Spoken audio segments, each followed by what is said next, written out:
Are we there?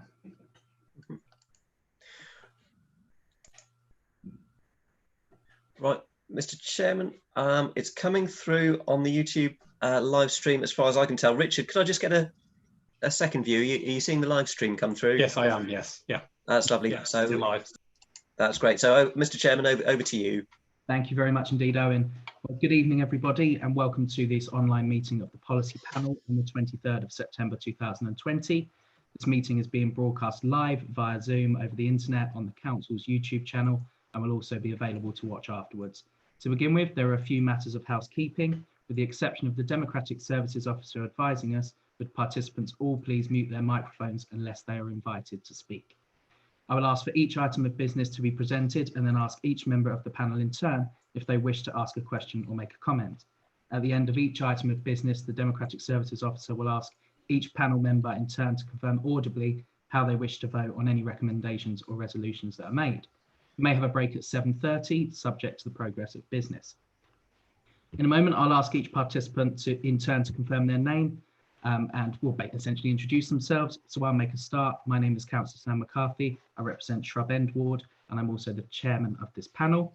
And then I'll go through the names alphabetically, if you could kindly introduce yourselves. So starting with Councillor Christopher Arnold, please.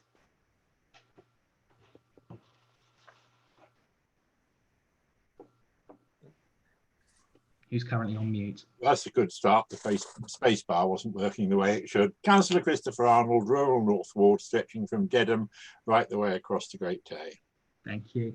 And Councillor Phil Coleman, please. Yep, Councillor Phil Coleman, Marland Ward. Thank you. Councillor John Jowers. Councillor John Jowers, West Mersean, Pyfleet Ward.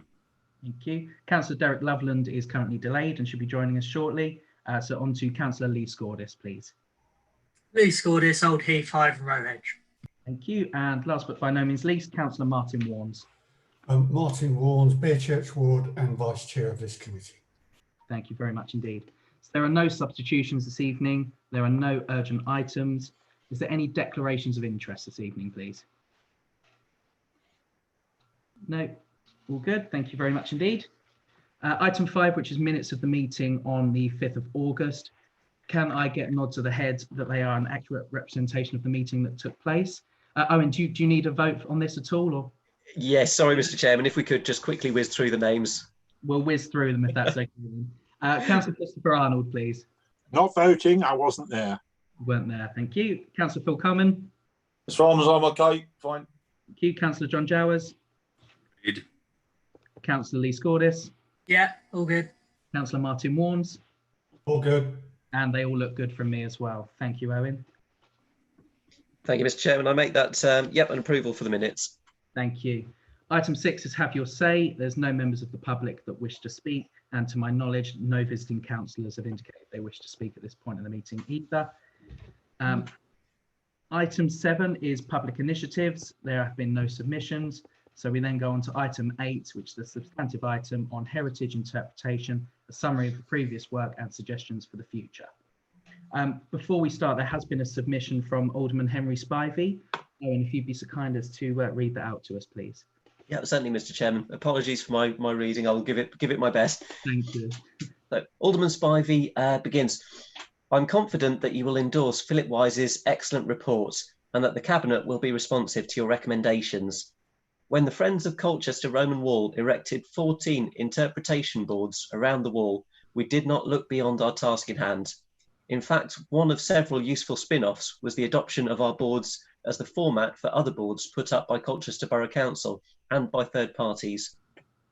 The more such boards are erected, the more they'll be recognised as relating to our heritage of all ages. Philip's report highlights the importance of our heritage to tourism and the prosperity of the town. In recent times, the following have been or are being achieved. Point 1, better presentation of heritage sites. Point 2, more hotel accommodation. The areas where more work is needed are more and better publicity. This should include regional TV and the national press, including specialist magazines focusing on history and archaeology. Featured should be archaeological discoveries, improvement to sites, and articles on individuals from Udo Dapifer to Anne and Jan Taylor. There is failure to publicise our one sea beach at West Mersey with its concrete-free seafront. The beach huts alone contribute about £100,000 to council coffers, whilst net parking revenue is shared with West Mersey Town Council. In spite of this, when beach huts are shown, it is the identikit private huts which contribute nothing and where the public rarely go. Encouraging holiday companies to visit us. In normal times, there are companies which advertise holidays in our area. One I know of advertises a holiday in Constable Country, but sends its clients mainly to Lavenham. As the report states, there is no council money available for the work it suggests. Section 106 money may be available in some cases. This may mean that lower priorities can be done before what you may regard as higher priorities. In my view, that should not be a cause for concern. The experience of the Friends of Colchester Roman Wall was that it was fairly easy for an unskilled group to get help for modest amounts from individuals, charities and private companies that support our heritage. I wish you well. And Alderman Spivey's statement ends. Thank you very much. And thank you to Alderman Spivey there. I've had an awful lot of time for that man. So thank you for sending that in to us. Just before we go on to the item and ask Philip and Lucy to present it, I realised that a couple of members of Cabinet are here, Councillor Julie Young and Councillor David King. I didn't ask you to introduce yourselves. Would you be so kind to do so? And I'll start with you, Councillor Young. Thank you, Mr. Chairman. I'm Councillor Julie Young and I'm the Cabinet Member responsible for Heritage. Thank you. And Councillor King. Good evening, panel. Councillor David King, Cabinet Member responsible for Business and Resources. Thank you very much. Okay, Philip, over to you, please.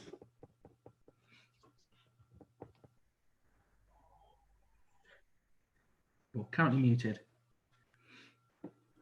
That looks better. Thank you very much. I'm afraid I can't share my presentation directly, but it is being shared for me by Richard Clifford. So if you forgive me, every so often I will ask Richard to advance the slides. So I'd like to go through some additional information which relates to the report that was previously circulated to the panel and begin as follows. The quality and variety of the heritage assets in Colchester requires a strategic approach which includes as many sites as possible and encourages the making of connections between those sites. This approach brings real benefits to residents and visitors who gain a greater understanding of the remarkable heritage of the area. Next slide, please. Since 2011, Colchester Castle has been regarded as the centre of this strategy, and work over nearly a decade has incrementally improved the presentation of Colchester's heritage. Next slide, please. The Interpretation Board or panel has been the most visible expression of this strategy. Over the last 7 years, 28 interpretation panels have been installed, either by Colchester Borough Council or in partnership with other organisations, or by organisations advised by the Council. The Friends of Colchester Roman Wall, chaired by Alderman Henry Spivey, have played a major role in this work. In addition to raising funds from a variety of organisations in the town, as well as through subscriptions from individual members, the Friends have also provided invaluable assistance, particularly in terms of historical research. Although the group has now been wound up, its work completed, it provides a very valuable record of partnership working for the future. Sorry, I meant a very valuable model of partnership working for the future. The next slide, please. Other organisations have been advised on heritage interpretation, including the Balkan Tower Trust, who have erected 2 panels at Jumbo and, more recently, the Garrison Water Tower. Next slide, please. It is also relevant to mention here the Concrete Legacy project, which was undertaken by the Colchester Civic Society with a significant grant from the Heritage Lottery Fund.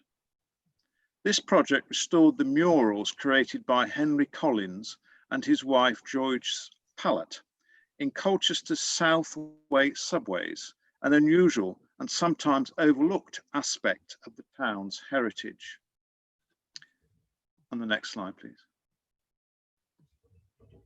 Although strictly speaking, this report is about interpretation boards, it is worth noting that digital methods will have a place in our approach going forward. The ancient Colchester app has been with us for some time now and provides a basis for the development of new virtual experiences in the future. Such an approach is likely to be especially popular with certain audiences, particularly the young. Recent data for Apple devices suggests that the app has been downloaded 2,696 times from the Apple App Store since its launch in 2016, with a small but noticeable uptick during lockdown. I should add that the download total is actually higher than this, as the app is also available on Google Play for Android devices.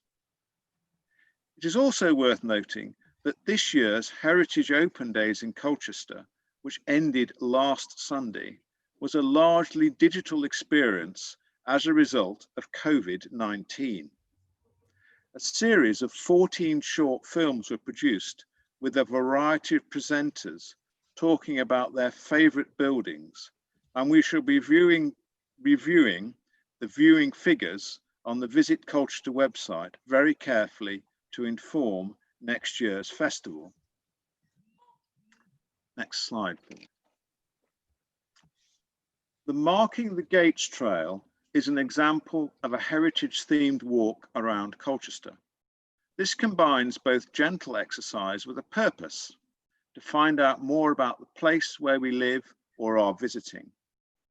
Other similar trails are considered later. Next slide, please. Current work has focused particularly on two projects, the Butt Road Roman Church and St Botolph's Churchyard, where there is funding committed both by the council and external organisations. It is important to note that the fundraising for St Botolph's has been led by the Colchester Civic Society, who have been very successful in obtaining grants from external organisations. Further information about the current progress with these projects is included in the accompanying written report. The selection of future projects presented here relate to historic sites which have attracted interest over recent years. Some are very well known, others less so. Some have interpretation already which needs refreshing or increasing. Others have no interpretation at all currently. Next slide, please.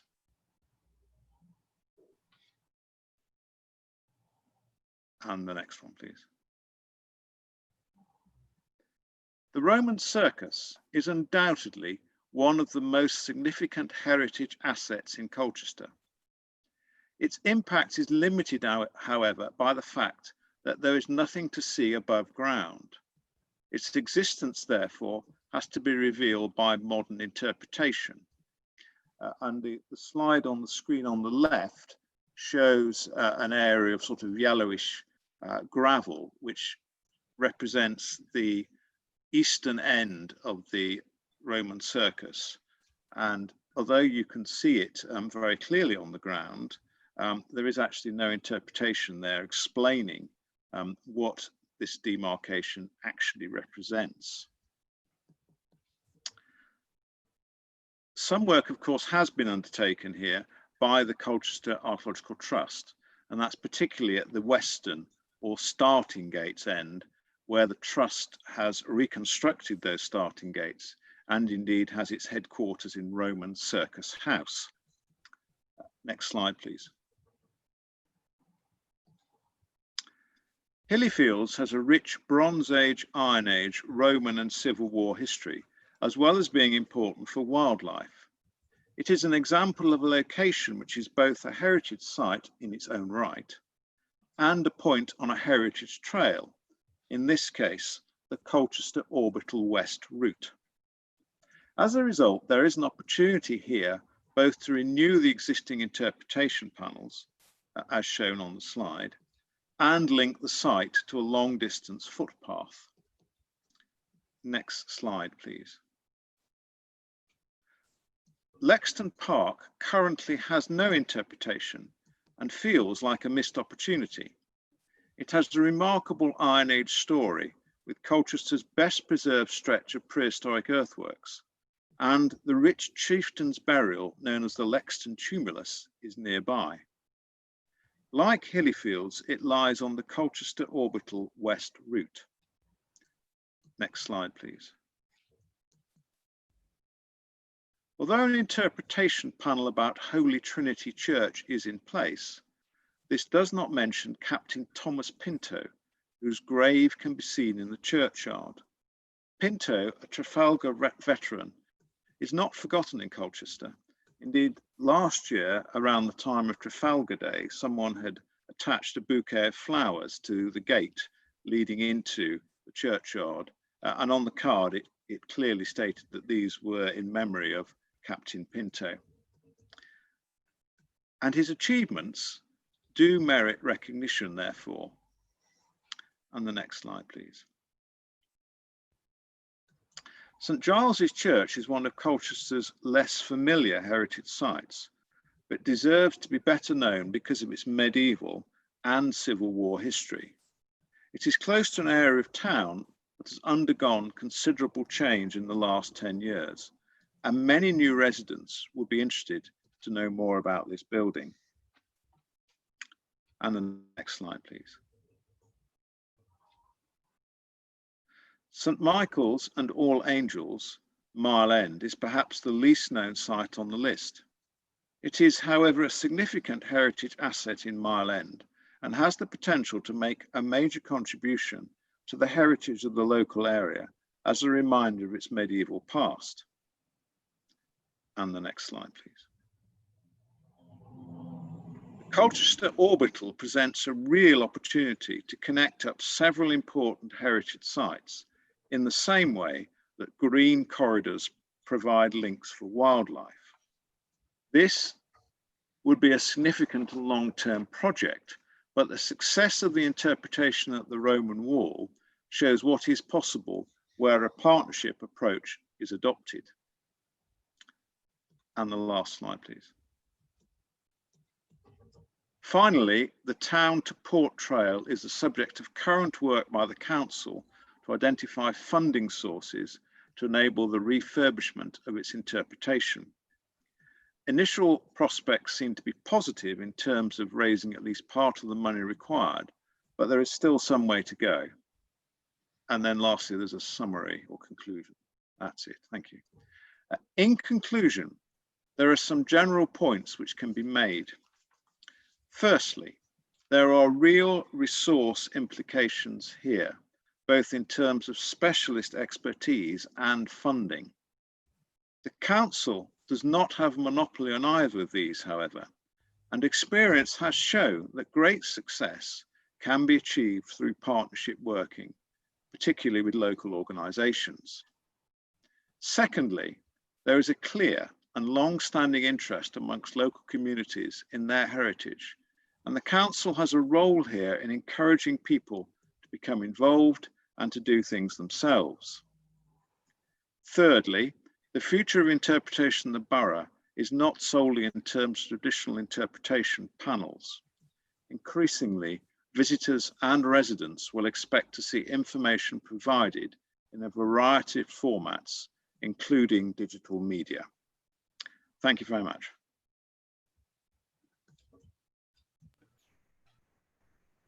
Thank you very much indeed there, Philip. Really, really interesting, and it's obvious how much heritage this town or this borough has, and that's why I think we're all so proud to represent it. Just before I open it up to the panel, it's just a reminder that we are asked to note the work and suggestions reported and consider whether to make recommendations to Cabinet regarding suggestions for the future. Now, of course, Councillor King is here So he will talk to us about the funds available throughout the evening, I'm sure. But yes, I will open it up to the panel because I'm sure we've got plenty of ideas. I can see Councillor Julie Young's hand up first, so I'll go to you, Julie. Thank you, Mr. Chairman. I thought I'd add a few comments following Philip's presentation, an excellent paper, as Thomas Spivey has said in his letter to you. I think it's really important to remember that there are a range of opportunities to make the most of our heritage, and we must take advantage of them all. I think most of us these days, or maybe I speak for myself, but when you visit a town, you tend to kind of punch it into your phone and find your way to that wherever you're going by the mechanism of your smartphone. I'm sure a lot of people do the same. We have to bear that in mind in terms of what we spend our resources on. And I draw your attention to 7.3 of the report, which indeed focuses on resources. I just think that, you know, we need to make clear that there are a range of tools available to us. The budget is not limitless. However, I do take heed of the amount of interest there is from the general public in Colchester relating to our heritage and the need to make as much of it as we possibly can. Because we all know that it's heritage assets that actually bring visitors to the town centre, and we need to make sure that that is happening. David and I were in a meeting earlier today focused on St Botolph's roundabout. I had to pull up one of the Essex County Council officers, and he talked about St Botolph's roundabout being hideous. And of course, in one of the pictures, I could see Henry Collins and Joyce Pallett's concrete legacy. And I couldn't leave that on the table as being described as hideous. So, I mean, I think they're really interesting pieces of art. There was a debate at the time when the Civic Society were considering what to do about refurbing those pieces of art and whether they should be put in a gallery somewhere or whether they should be left in situ. And the decision was made that they should be left in situ. And I think the Civic Society have done a really good job in refurbishing those concrete pieces of art.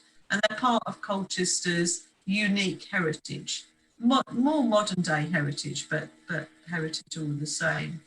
I also just wanted to pay tribute to the Friends of the Roman Wall, and particularly Councillor Spivey, who's led that campaign very successfully, you know, got 14 boards put up, largely with, as he says, funding coming from various sources. So where we can get partnerships, we can do more, obviously.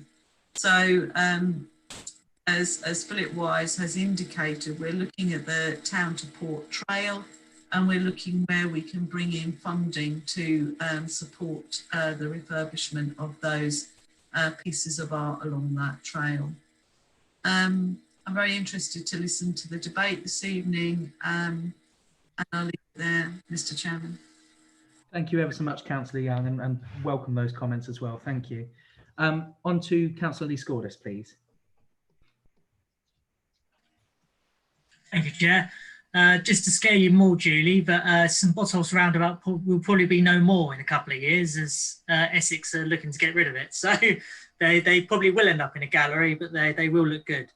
A really good report, Philip. I think focusing on our kind of major assets, it's good to see a lot of the future projects that we're looking at as well. These are ones that are mentioned to me, so Roman Circus, Lexden Park. St Giles Church didn't come to my mind. I didn't know about the Charles Lucas fact, so I think that's a big opportunity, especially when you've got the St John's Abbey house, Abbey gates just around the corner, and it's an entrance into town as well. So I think that's really important. One of the small issues I do have with this, and it's something that we discussed in the task and finish group, and I'm pretty sure we agreed it, is signage, signage, signage. I understand the need to go digital, and I'm not against that. We have to move with the times. But there are still a significant number of people who do rely on signage. Young people still rely on signage. They don't all just use their phone and walk about looking on their phone. If they are, they're usually collecting Pokemon rather than using Google Maps, you'll find. But also, people come to Colchester for different reasons. They may come for the Mercury. They may come just for the castle, because that's all they've heard of. They may come just for the zoo. But if they come into the town centre for a cup of coffee on their way home, and they see signage saying Roman circus this direction, Roman theatre this direction, that makes them think, maybe I come back to Colchester, maybe I come back and visit more. I only came here for the zoo, popped into town just to check out Phoenix and get a coffee. I've seen this town has much more to offer us. So for me, signage is, I don't know if that is in the pipeline from the task and finish group, but is still, I think it's imperative we get that. All big towns and cities have it, where they have significant number of heritage assets. So we do need to look at that. And the other one, we mention in the future projects, Holy Trinity Church, but we only talk about the graveyard. We don't actually talk about the building itself. Now that is a massive asset in a significant part of town with significant footfall that we should be using. And it's had its doors closed for 3 years now, I think. That could be used for something, and we need a plan for it. I mean, Councillor Laws has made the point that it's one of the only foundations created by the Saxons. It is a huge asset, and we have a huge amount of artifacts that we could maybe use it as a museum, for example. We've talked in the past of using it as an information centre. But for me, we need to look at a plan for that church, because it can be an asset. At the moment, it's sitting in the centre of town looking nice, but not really doing anything. So for me, that needs a plan as well, that building, and it should be for the people of Colchester. I know we talked in the past of using it for a business. For me, it should be for the people of Colchester. Whether we can use it as an asset that makes money, fine. But it should be there for people to view and people to enjoy and people to come back to Colchester. But other than that, I say I'm really happy with the report. There's some really good stuff there. We are moving in the right direction. And if we are facing more COVID, people are much more likely to be visiting areas in England. So we do need to promote Colchester, and these heritage assets in the way we're heading forward will hopefully bring in that trade that our businesses need and we as a town need. Thank you very much indeed, Councillor Scordis. Just regarding the town centre signage, because I think you're absolutely right with people just popping into town if they've been to the zoo or whatever, and then realising that there's a lot more on offer. I could be wrong, but I understand there is negotiation in place with Essex Highways to potentially improve the town centre signage. I don't know whether that is true or not. I could be making it up. Philip, did you want to come back on anything that Councillor Scordis has said there before I move on to Councillor Jowers? No, I think that was all very helpful. Thank you. I'm not sure that there's much I can add. I suppose just occurred to me quickly, perhaps just to make sure that people understand that there is already one interpretation panel at Holy Trinity, and which does talk about the church. So that the discussion really is around how we add additional information about Captain Pinto. Thank you. Councillor Jowers, please. Well, thank you, Chairman, and again, congratulations to the advisors, as ever, a very comprehensive and very good review. The only thing is, it would be a normal gripe for me anyway, is this, of course, is just town centre, basically, isn't it? It's, of course, the borough has so many other things in it. First of all, if you want to see how local information boards should be done, come down and walk along Mersey Coast Road and you will see some absolutely amazing ones. In fact, they're so good that I see people photographing the damn things. This is done by a local girl, local artist, and it was funded by the parish. And, you know, some of us do get a certain allowance each year, all of us, I think. And I personally think that signage, sometimes it's astronomically priced because some sharp blighters know that they can charge for the light, but actually the best ones are the ones done with some local content. But the issue really is that we've got so many more things. I mean, for a start, why don't we call a road Thomas Pinto Road? You know, we do that all the time. We have new roads being put in. Come on, let's, and then people will ask, who the hell was Thomas Pinto? You know, I look at various names and I remember councillors were colleagues of mine about 100 years ago. So I think that, you know, there are little things like that. Equally, there are things that we kind of miss, like if you go into Carver Square in the fountain and you see this beautiful little sculpture in the middle of the fountain. Does anyone know what it represents, or is there anything to show you? Well, no. Yeah, Christopher Arnold does. It's an Iringo. It was part of Colch's industrial history, Iringo route, known as a very powerful aphrodisiac. You know, that might actually entertain some of our visitors. Very good down at Middle Mill, apparently, where the factories were. I'm thinking more like as you come across the Strood, well, if you can get across the Strood without water wings, there is a red hill. Now, thousands of people pass that every day, and they haven't got a clue what it is. And just a little sign saying, you know, this is one of the 27, which was actually the basis of probably pre-Bronze Age trade, start of Pedder's Way. All right, they're minor things, perhaps. I'm perfectly happy. I really am more than happy to put funding for signage, and I think effectively what this issue is signage. Education, showing people what we should be proud of. One or two things that are lacking, and Philip might be able to tell me this. As a child, when I used to come up from St Thomas More School to the Castle Park every lunchtime, I was under the impression there was something, a Temple of Mithras. And it had a kind of little gateway going down under the ground. That would be the most phenomenal thing. And I'm not even sure it exists these days. I mean, surely it's obviously exists, it's under there. So all in all, yeah, it's a great thing. And I think that done sensitively and well, going back to Castle Scorpius, the Trinity Street Museum, my God, we have had that out of our ears for the last 35 years. And trying to find out what to do with it to make it really useful. And I absolutely agree with you. I think it's such a terrible waste to have a building of that calibre just sat there. And that does come down to money, unfortunately, quite large sums of money. I think we did spend, Christopher will know this, I think we did spend quite a lot of money on that. It was a huge scheme. So all in all, brilliant scheme. You know, we might be able to put some signs up to show the Roman lighthouse on Mersey, Pharos House.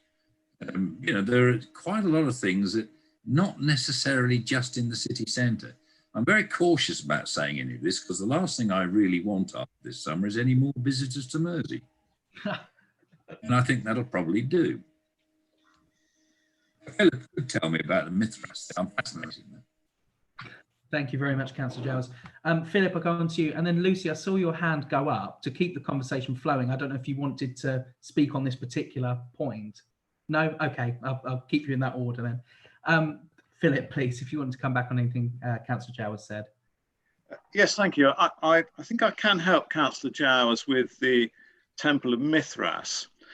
It does still exist as far as I know. It's in Castle Park, in Holly Trees Meadow, and it was originally excavated, I think, in the 1930s by Rex Hull, who was their then museum curator. And he thought that it was some sort of underground temple. And it got, of course, particularly famous when the London Mithraeum was discovered in the 50s after the Second World War.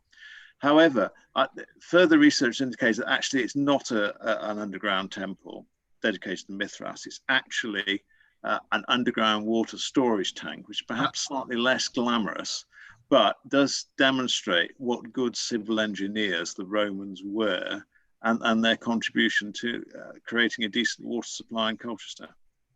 Well, thanks for that, Philip.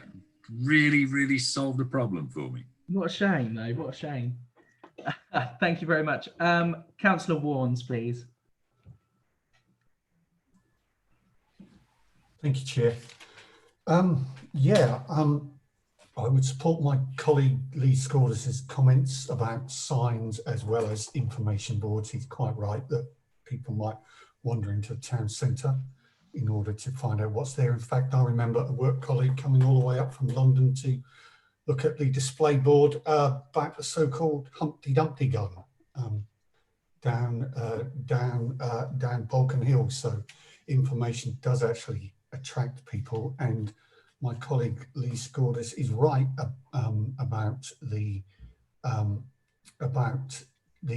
Trinity Church, and it really does need a plan to make future use of it, and that's something that I would support. And Councillor Giles is right about heritage that does go beyond the town centre, and in that I would like to raise a heritage asset that, despite being demarcated as an ancient scheduled monument in the 1920s, it is largely unknown and is indeed overlooked within this report, and that being the Bearchurch Dyke, which is an important part of Colchester's Iron Age heritage, being the eastern boundary to the former ancient Britain stronghold, which indeed was important to the Romans when the Romans invaded in AD 43. And I would like to propose that that is added to the list of future works, because there is an opportunity to work in partnership with the landowner. It happens to be the Ministry of Defence, and it would be good to work with them to see whether information boards could well be placed to further the public's knowledge of this particular heritage asset, and I would therefore like to propose. I'm very sorry. I've had a childhood stammer right from a very young age, and my dog seems to be scratching fiercely at the door, and that is breaking my concentration, and therefore my ability to be able to remain fluent. So I'll try to get back in control and finish off what I was saying. So therefore, I would like to propose that the Bearchurch Dyke is added to the report, and we see whether we can engage and work in partnership with the Ministry of Defence to better improve the signage of this important part of Colchester's Iron Age heritage. Thank you, Chair. Thank you very much, Councillor Warnes. And yeah, absolutely, I would second that. What I will do is I've noted down that particular asset, and then if we get more throughout the evening, I'll try and collate them into one recommendation and then liaise with Owen, so we have got the full list there, rather than doing them individually, if that's okay. Next is Councillor Arnold, please. Thank you very much. Could I just say on behalf of colleagues who aren't members of this panel and aren't here that I'm sure there's an argument to be put for Grimes Dyke and for Lexton Dyke as well. And that obviously these things need to be assessed one against the other and priorities determined. But I'm not sure that the Bearchurch Dyke should have an advantage just because it happens to have a member on this panel. It's a good point, though. I don't knock it in any way. We have ancient earthworks ramparts in Great Hawksley and a number of local roads named in connection with them, but there's no public access, so I wouldn't push that one. I had the advantage of a briefing with Mr. Wise on Monday evening, and I think what I'm going to say is probably been slightly modified by that, because I've been thinking about it since. But there's one thing I said, which I am going to repeat, which is that we are in danger still of being a two-horse town, we major on the Romans, and I understand why our Roman resource here is of national significance, and we have the castle, so we go for the Normans as well. But I do wonder if we've got some disconnect between the museum service. Philip is our heritage manager, I notice in his title these days, and the other ages which are rather well represented here. We were a Civil War town. We had a siege here. Is just one example that I'd like to put. We have got one or two other things now that aren't from those periods, sort of that have been mentioned this evening. But if you're coming here and you're using that app to sort of to take your way around the town centre, and it's actually presented, and I'm talking about the Android one now, I don't know about the Apple one, and you're using the Android app to get yourself around the town centre, then you would actually go from one asset in that period to another asset in that period to another one. You might well pass great buildings from other eras along the way, but there's nothing in the app to tell you that. I don't know about the Apple one again, but the Android one tells me it was last updated on the 19th of March 2017. So it hasn't been, and it has been downloaded by just under 1,000 people. So that worries me a little as well, that we haven't actually added anything to it for 3.5 years, because as Philip said, and he's absolutely right, and Councillor Young said the same thing, it's not just the youngsters who use these apps as their way of getting around towns that they don't know when they visit them as tourists. My picture shows everybody that I'm not that youthful, but it's certainly something that I do when I want to know about a place that I'm visiting. I rely on it. There are other websites out there that put up by other people that tell us about Colchester's heritage. But my feeling is that if one of the things that we're going to be doing is not just commenting about those boards, and I do acknowledge the difficulty of doing this work here, and we've got Councillor King here to tell us that we can't spend more than £1.30 a year on this for the next decade. There is a great difficulty because there is a lack of funding, and what's been happening on the display boards is good. It's in the right direction. But it isn't enough, I think, to encourage people to have a broad understanding of what has happened in Colchester since the Iron Age. You wouldn't get that out of one visit, but you would actually want to get enough to whet your appetite that you came back again and again to have a look at Colchester and learn more about it. And I do not get that from the app. We are invited to comment, as I read it, separately on the two things this evening, the heritage boards, and I concur with everybody else that work that has been done is good, and a way forward. And to me, the way forward ought to be taking a much broader view of Colchester's history and getting all of that together in one place, and enabling the public to have access to that place through the app and through other ways of doing it.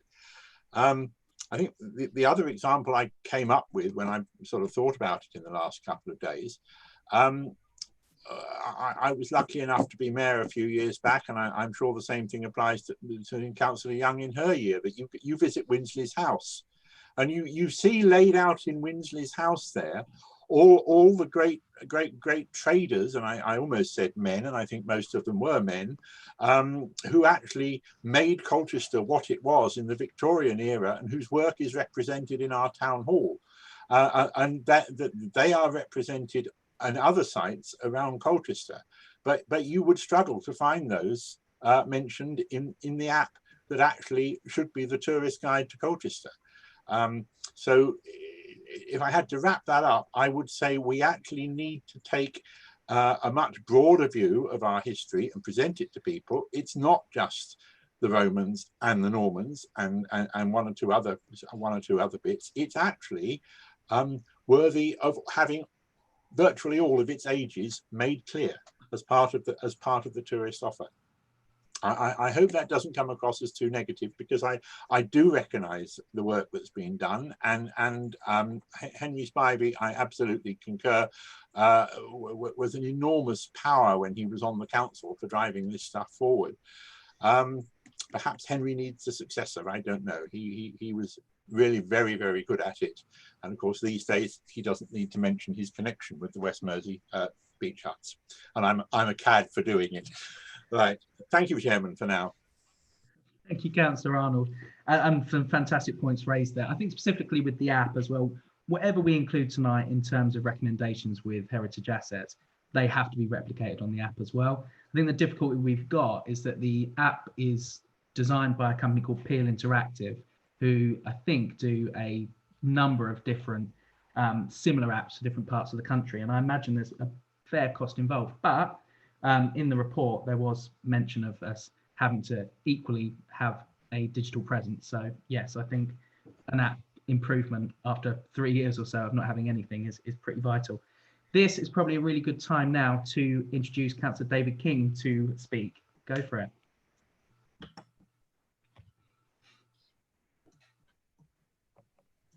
Thank you, Chairman. Thank you, panel members, for giving me some time to talk to you.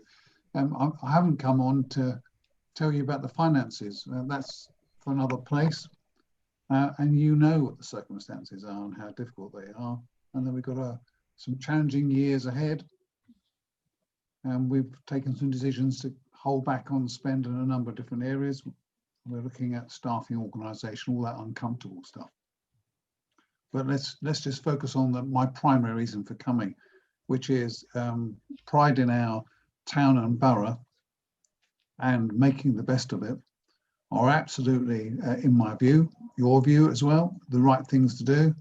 And the right things to do, here I do get back to my brief, for good, hard, old-fashioned reasons, which is that increasingly people travel and visit inside their own country. That's great. And visitors come from abroad. That's great. And they spend. And they go away, and if they have a good experience, then they come back again, or some others do. They spread the positive word of Colchester, as we would want them to, and believe they've got good reason to.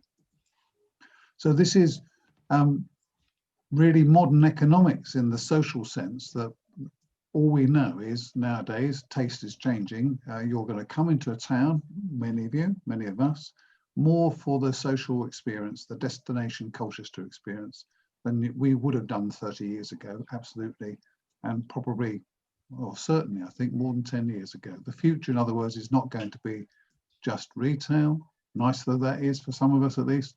This is going to be about, as I say, the social and destination experience. And so this is about making the most of all that we've got.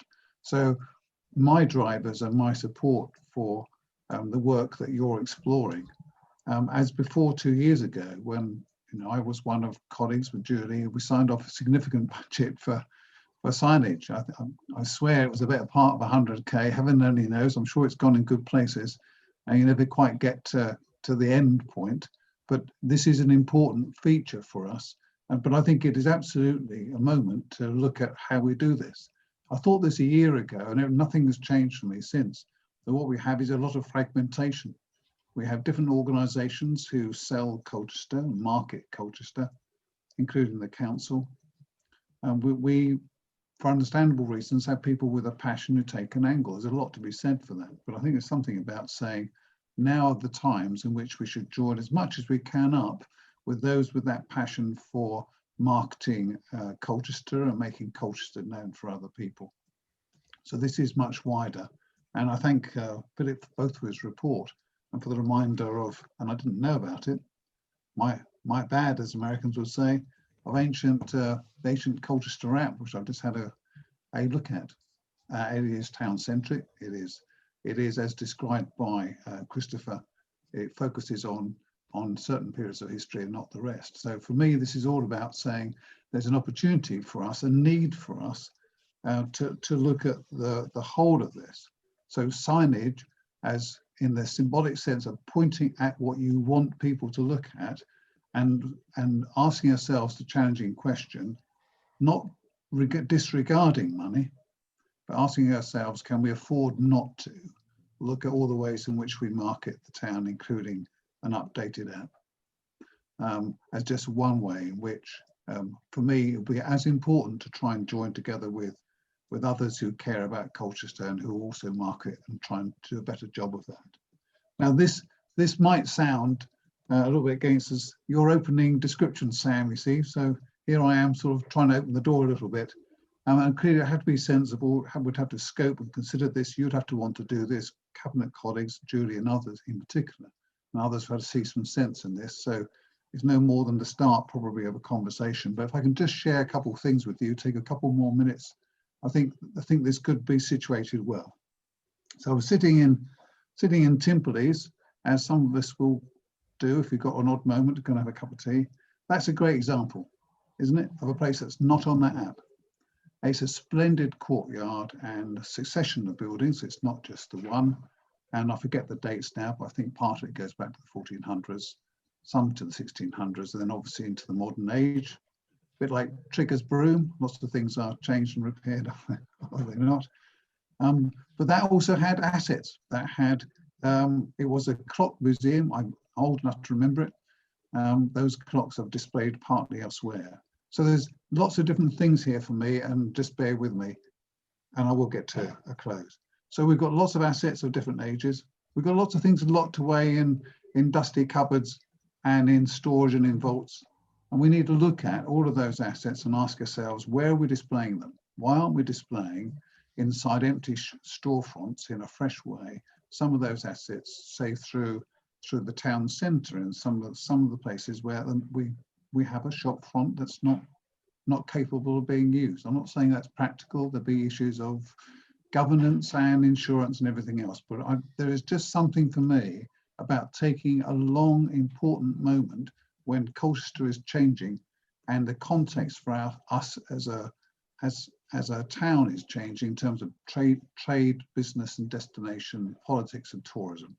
We've got to change with it, is really what I'm reflecting back to you. So I obviously welcome, Philip, what you put forward to the panel, and I welcome what I've heard from colleagues. And I'm not saying this is easy. This is Julie's lead rather than mine, but as the guy who could stand in the way of these things, I want to make it plain. I see opportunity here, and we should open the door to it. Last couple of points. Money can get overcommitted, can it not? And we can have 20 projects for one project's worth of funds. The town deal is not home and dry. The long list of possibilities there are not yet closed upon, nor submitted, nor matched against criteria. We don't know yet how well we'll do, but we might hope the circumstances are good for us, given the government wants to encourage investment. And we might hope that recovery, tourism, marketing are all bound together. So here's the point. On that list of thematic projects, and which Julie and I have been part of the process with others are endorsing, it's not our decision, is connectivity. Now, connectivity can take a number of different forms, physical and 5G are amongst the two of the things that are being proposed. You can see, like I can, that might fit with the kinds of things we're talking about tonight. I know that some of the suggestions that have gone into the pot, it's not decision, suggestions, include things like augmented reality. This has come from Destination Colchester, for example, looking at points of history, AD 200, 1189, 1610, physical streetscape, interpretation, yep, signage in a sense, but digital. I know that there's been a conversation, it's no more than a headline, about different ways you can do that, augmented, virtual, don't ask me to explain, and clearly the form we're most used to, which I love, which is those interpretation boards. So this is absolutely me saying I think there are some opportunities, and without running ahead of ourselves, I think there is, you should feel that an open door and knocking on it to the suggesting to Cabinet that we should actively look at this as part of that wider approach to the way we market the town should get a good hearing.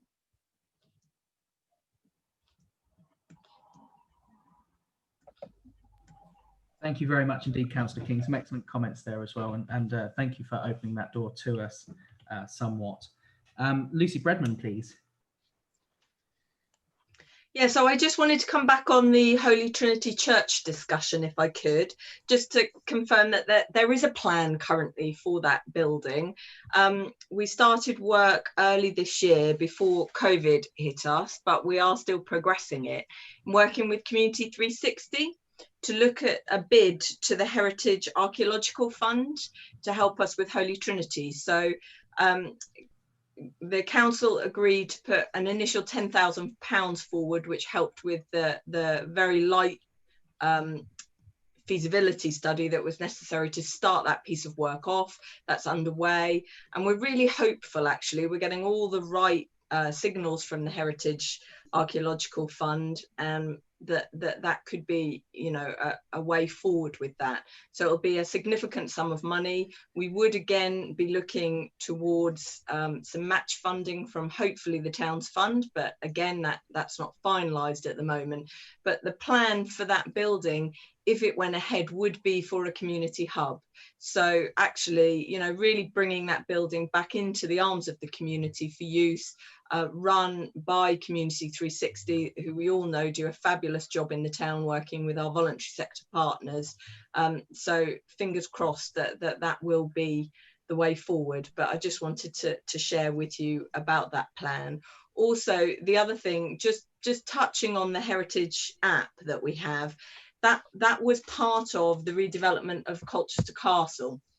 So that was where the funding for that app came from. So quite right in saying it would cost money to update the app. It absolutely is something we would like to do, but just to put that into perspective as how that was originally funded, app's quite expensive, first to produce and then to update.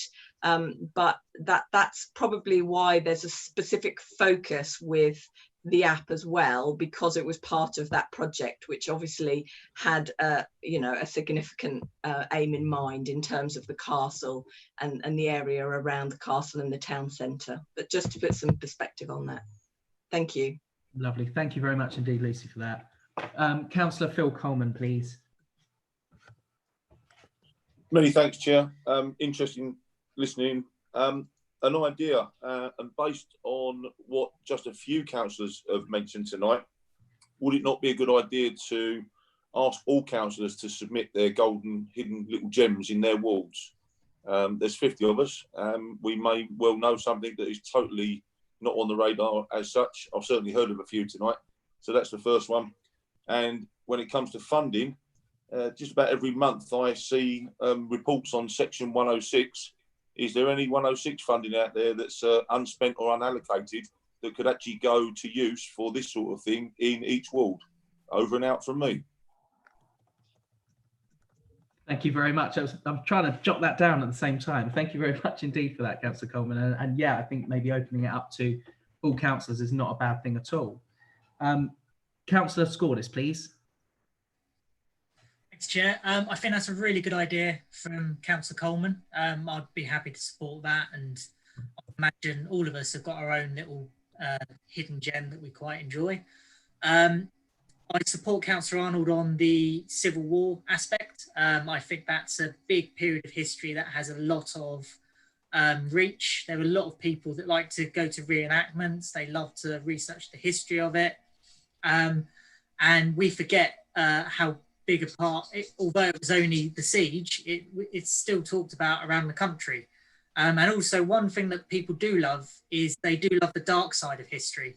You know, that's why the History Channel is basically just the Nazis. But in Colchester, you have a story that can entertain young children to adults in the siege of Colchester, which is a really dark time, which we should essentially exploit to get people not only to learn this fascinating history, but again, to come into Colchester and learn this. So for me, the Civil War is really important, as much as the Romans and Iron Age and the Flemish coming here as well.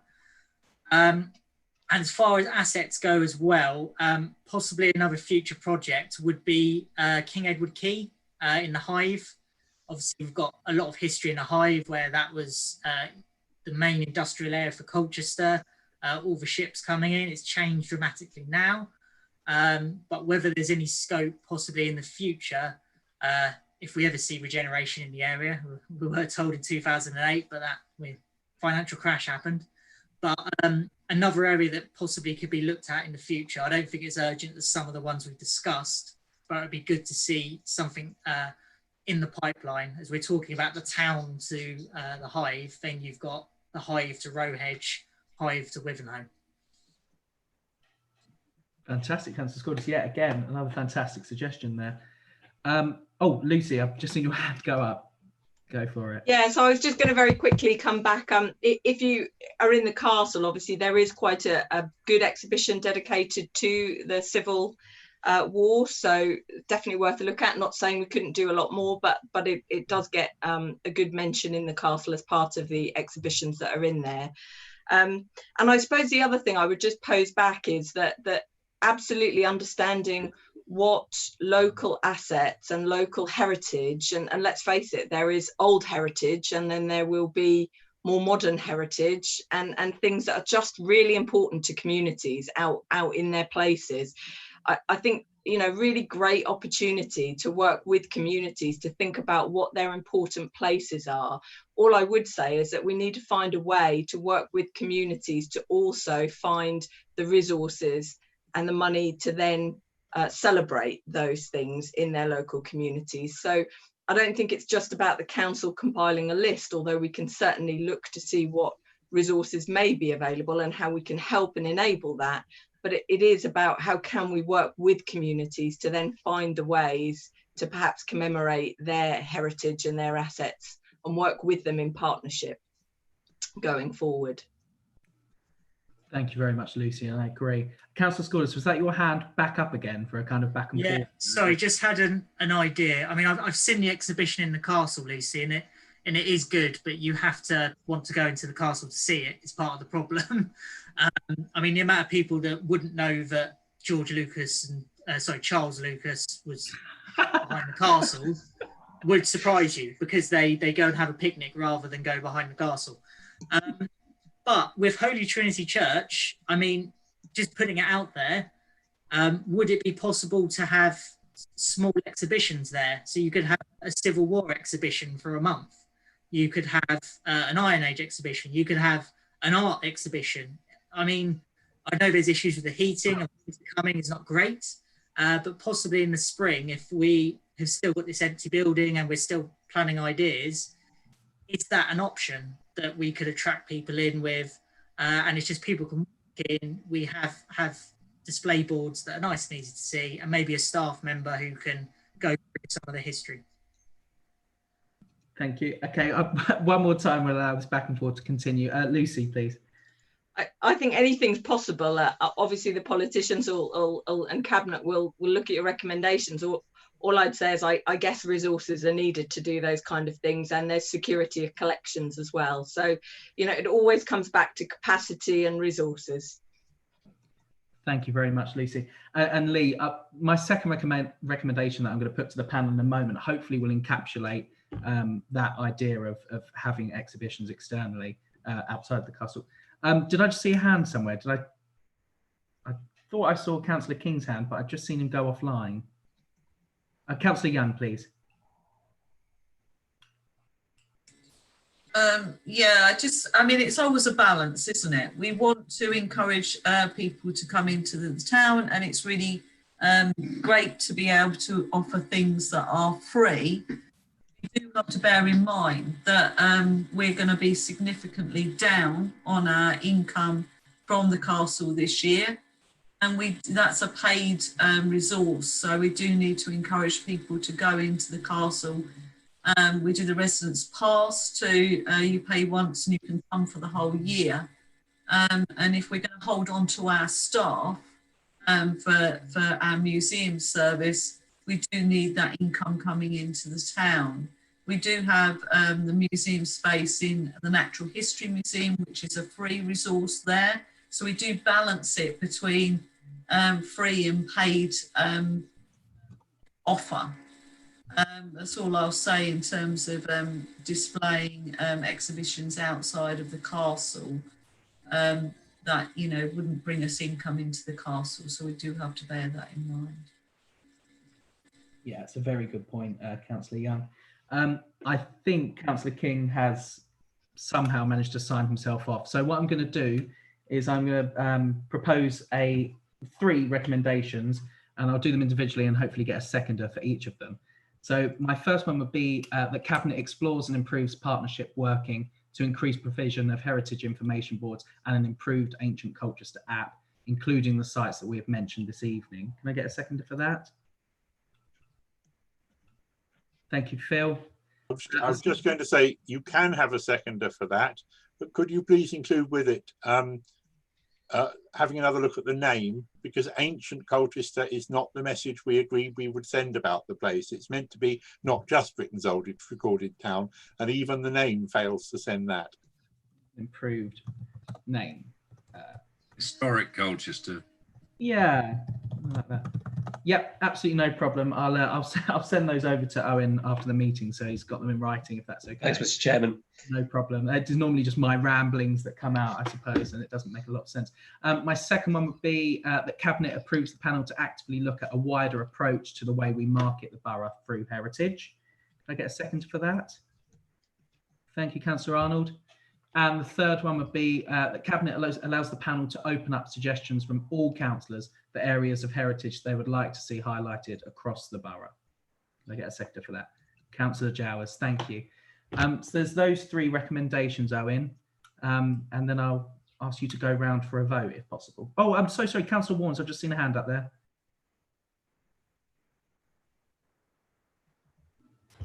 Thank you, Chair. Yeah, just for clarity, did my my proposal to include Beerchurch Dyke into the proposal list get incorporated within your recommendations? It absolutely did, yeah, and it's been on my list since Monday's briefing, Councillor Warnes. It will definitely be included in that list. Thank you. Owen, if you could move to a vote. And the other dykes, I hope.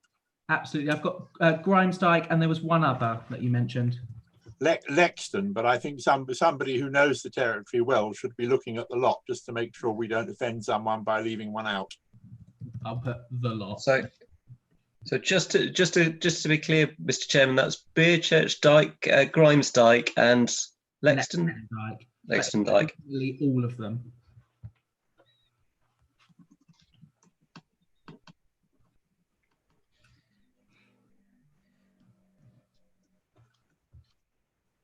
Thanks, Mr. Chairman. Would you like to take these recommendations separately or en bloc? The whole block, please. Righto. Okay, so as usual, I'll go through councillors in alphabetical order. We're taking those recommendations en bloc. So please give me your votes for, against, or to abstain when I call your name. So Councillor Arnold. For. Councillor Arnold, for. Councillor Coleman. For, and my thanks to Philip Wise for his help tonight. Thank you, Phil. For. Councillor Jowers. For, and equally praising Philip. Councillor Scordis. For.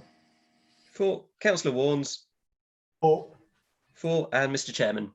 For. So I make that 6 votes for, and the recommendations are approved to go forward. Thank you very much indeed, and thank you, panel, and thank you ever so much, Philip, for your presentation and for answering many questions this evening as well. And of course, to Councillor Young and Councillor King, wherever he is. So that moves us on to item 9, which is the work programme. There's a couple of... Chairman, can I just say that, just to allay the fears, I interpreted the hand that went in the air from Councillor King as a goodbye wave, so I think he has intentionally disappeared. Did you? Yeah. Chairman, Councillor King asked me to say he had another meeting at 7 o'clock, so he left, but he sends his apologies for not being able to say anything to the panel before he left. Thank you for that. I thought he was raising for a question, but he was waving goodbye. Not a problem. Thank you. Okay, yeah. Item 9, the work programme, please. Owen, there's a couple of things to go through there, isn't there? Yeah, Mr. Chairman, it shouldn't be a long item, but we do have 2 items which the panel recommended to Cabinet for Cabinet to approve, panel to go into further examination of, and that's the local government reorganisation white paper that was due this autumn, and also the white paper and consultation on proposed changes to the planning regulations. Now, taking them in order, we've now heard that the white paper on local government reorganisation has been rescheduled, and it's expected now at the start of next calendar year in 2021. So in the report where I've recommended us scheduling it for our November meeting, I'm instead going to change my recommendation to recommend that we schedule that for the March meeting. So if the white paper is out in time for us to then consider it at that meeting, all well and good. We have approval to examine it. So if there is a further delay in that white paper coming out, we can roll it back towards the schedule for the next municipal year if we need to. But hopefully that won't be necessary. Secondly, on the planning regulation changes, I noted that down, recommended it to come again to the November meeting for the panel. But I know there have been discussions about alternatives as to how to schedule that. So, Mr. Chairman, with your leave, if I can let you take that up to get the panel's views on how they want to handle that and when they'd like to handle that. Thank you very much indeed. Sorry, actually, I should have mentioned when Cabinet gave approval for us to look at that item on planning regulation changes, there was the caveat put in by Councillor Corey, by the leader, that he wanted to first be able to bring a motion to full council on that matter at its meeting on the 21st of October. So any consideration would have to be after the 21st.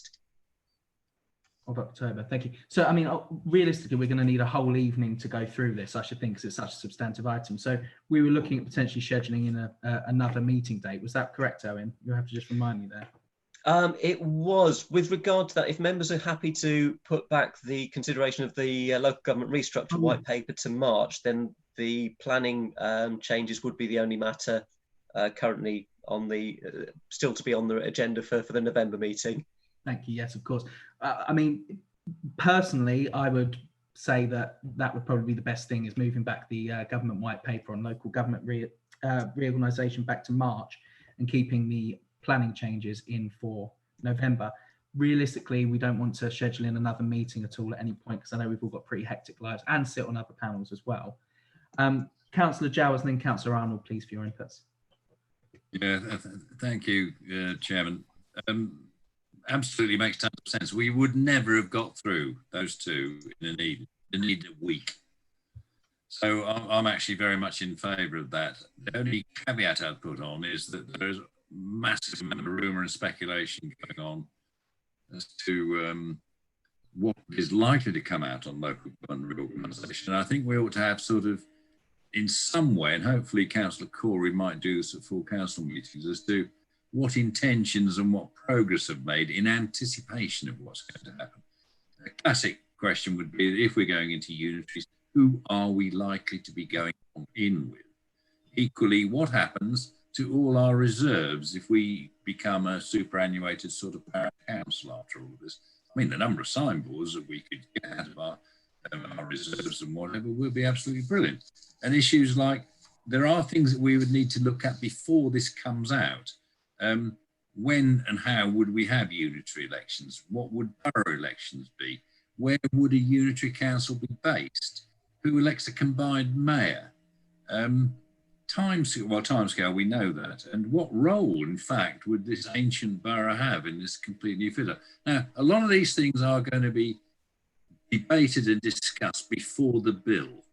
What I'm asking is that, because our role is policy, we need to understand where the current thinking is. So I wouldn't mind just having the odd update one way or another, because there seems to be a deafening silence about all of this on all quarters.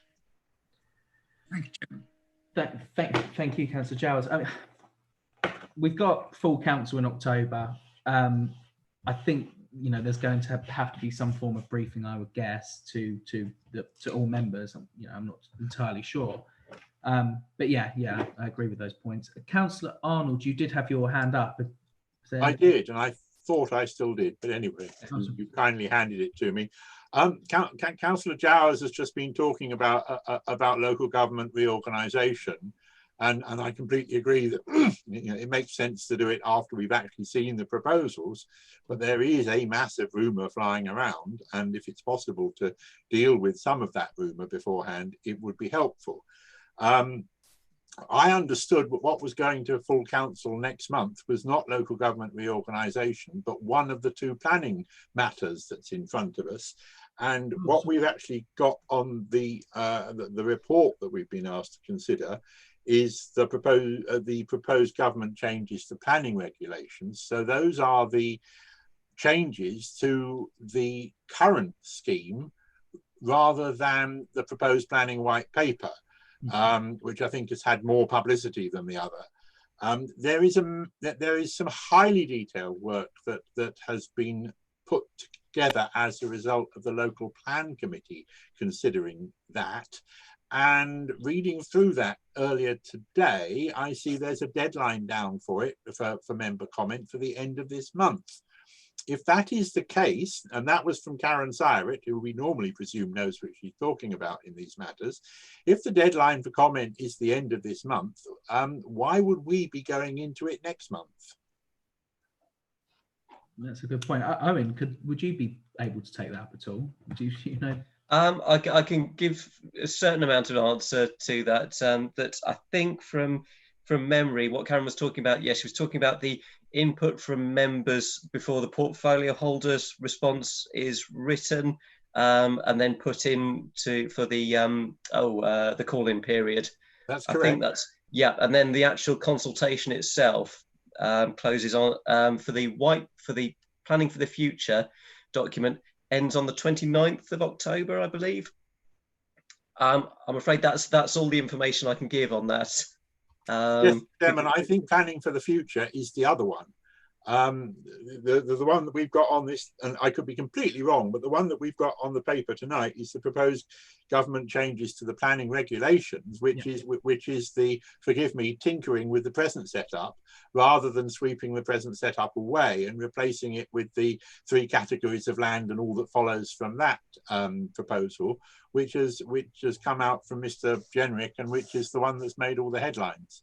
So I'm still not clear as to how work that we would do. If the deadline for that is the end of October, then us doing work on it towards the end of October is not going to be helpful. Yes, I have to say I don't know really what the intention. I can't speak to the intention from Councillor Corey when he made the recommendation as to whether or not the expectation was for the panel to contribute in towards the portfolio. My reading is that there wasn't the intention to directly contribute into the recommendations. Sorry, to the contribution by Cabinet, by the portfolio holder into the consultation. But I think I'm getting slightly confused here between the two I have to say, planning issues. In the hope of I won't confuse you further, that I heard a suggestion that Councillor Corey's proposal was going to be about housing numbers, which is a third issue.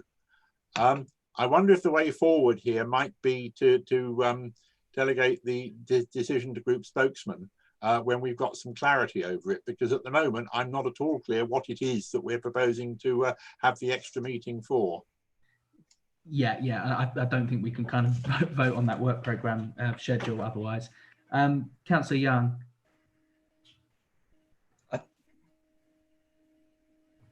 I just thought it might be helpful to describe what's happened so far. So the local plan committee has discussed the changes to the current system, as Councillor Arnold has described, and the deadline for that consultation is the 1st of October.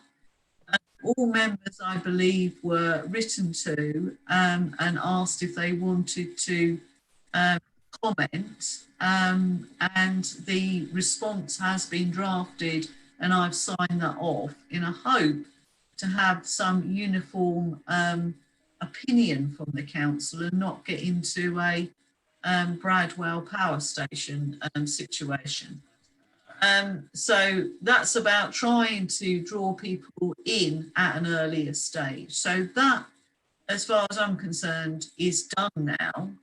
And then there will be a briefing for all members, which will form the basis of the next local plan committee meeting, which of course members can come into and have a say at that. And I think the similar process will follow. So the views of the local plan committee will be taken account of and will be used to form the response to the consultation, which, as I say, is concluded on the 29th of October. I'm not sure where your work actually fits into that process, but there is a clear process of involving members in this consultation. Thank you very much indeed. I think. Sorry, Mr. Chairman. I think Richard Clifford would just like to make a comment. Yeah, please, Richard. Thank you, Chairman. I don't mean to confuse matters further, but in terms of the local plan committee, I don't think the intention is that the local plan committee will be meeting again to approve that response. The next meeting of the local plan committee was due to be held, I think, in early October. That has now been cancelled, but has been replaced by the briefing that Councillor Young mentioned. And I think that the comments made at that briefing will feed into the portfolio holder response rather than go direct to local plan committee. Thank you. So what I need to understand, I'm sure the rest of the panel does, is what is our role going to be if we're going to have a meeting on this on the 25th of November? Mandy, hello. Yes, please come in. Hi. So my understanding from this one was that the response would be provided to the panel as just an update on what the response to the changes to the planning system consultation was, and that would come to this panel. So I think that was what was agreed, but correct me if I'm wrong, Owen. No, thanks for giving that clarity. Yes, that's my take on it. Okay, so we then become like an ad hoc scrutiny of that response. That's what I'm. Okay, rather than us going on until silly o'clock, should we agree that we'll keep it as the 25th at the moment for the planning regulations, but still move back the government white paper on local government reorganisation to the March, and then should anything change in the meantime, we may have to look at opening up some dates for a kind of sort of special meeting if need be, a sooner date, for want of a better word. You know what I'm trying to say. Owen, do you need to take a vote on this at all? Yes, if I may, Mr. Chairman, just to confirm that. Okay, so those two recommendations together. So moving the consideration of local government restructuring back provisionally to March, assuming that the white paper is published in time for that, and for the moment, for the planning regulation changes to stay on the November agenda. Okay, so again, I shall go through name order. So please give your votes for, against, or to abstain. So Councillor Arnold. Before I vote, could we add to that, please, that Chairman and Group Spokesman are empowered to change the date of the planning one if we need to hold an extra one? Yeah, I would second that. Right, so you've got an amendment there. And provided you pop the amendment in, then I agree.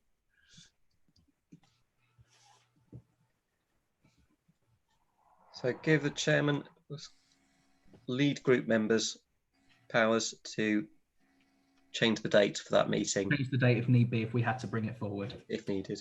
Yeah. Okay. Okay, so Councillor I'm Arnold. sorry to overrule that, Chairman, but can we delete if we have to bring it forward? Because if it turns out we have to set it back, then we're stuffed. So can we just leave it that we have the power to change it, please? Yeah, I've got the amendment to give powers to the chairman and lead group members to change the date of the November panel meeting. That's it. That will do.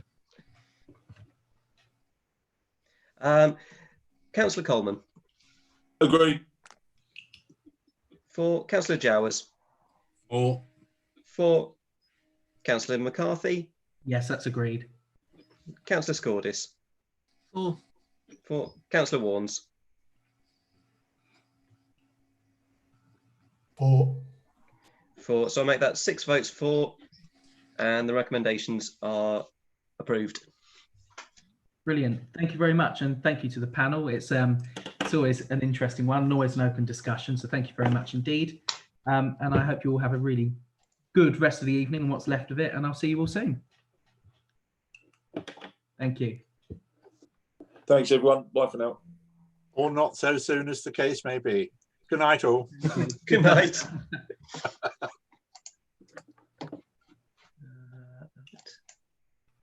Stops the